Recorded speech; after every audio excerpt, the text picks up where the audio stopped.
Hi ജയേട്ടാ. നമ്മളുടെ സാഹിത്യ camera മുന്നിലുള്ള റോഡ് അത് കുണ്ടും കുഴിയാണ് ശരിക്ക്.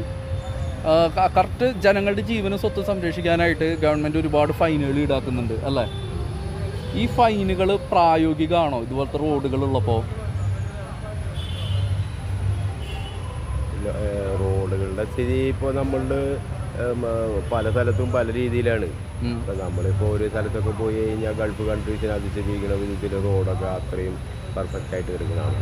തീർച്ചയായിട്ടും ചില സമയത്ത് റോഡിൽ വാഴയും ചാനയും തെങ്ങ് വരെ നടാൻ പറ്റുന്ന വിധത്തിലാണ് റോഡുകൾ കിടക്കുന്നത്.